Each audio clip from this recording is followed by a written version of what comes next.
గత కొంతకాలంగా అల్లు అర్జున్ ఒక సందర్భంలో చెప్పిన డైలాగ్ ఎంత పెద్ద వార్త అయిందో ప్రత్యేకంగా చెప్పక్కర్లేదు.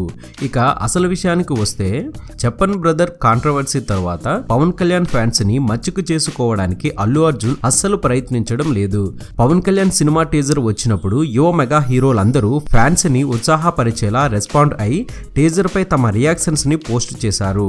సాయి ధరమ్ తేజ్, వరుణ్ తేజ్ ట్విట్టర్ ద్వారా కాటమరాయుడు టీజర్ కి రెస్పాన్స్ తెలియజేస్తే, చరణ్ ఫేస్బుక్ లో సూపర్బ్ అంటూ టీజర్ కి కితాబిచ్చాడు. కానీ అల్లు అర్జున్ మాత్రం ఈ టీజర్ గురించి ఒక్క మాట కూడా మాట్లాడలేదు.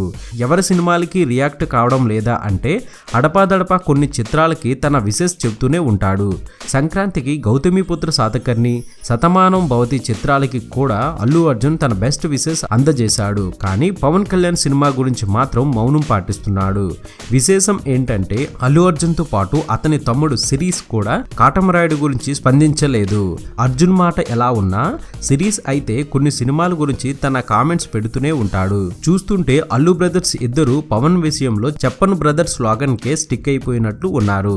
దీంతో అల్లు ఫ్యామిలీతో పవన్ విభేదాల గురించిన పుకార్లు ఇంకా బలపడుతున్నాయి. ఇది బులెటిన్. మరొక తాజా బులెటిన్ తో మీ ముందుకు వచ్చేస్తాను. అనుక్షణం మనకు మూవీ అప్డేట్స్ అందిస్తున్నాం మన ఎస్వీఆర్ మీడియా యూట్యూబ్ ఛానల్ ని సబ్స్క్రైబ్ చేయండి, మమ్మల్ని ఆశీర్వదించండి. Please subscribe and thank you.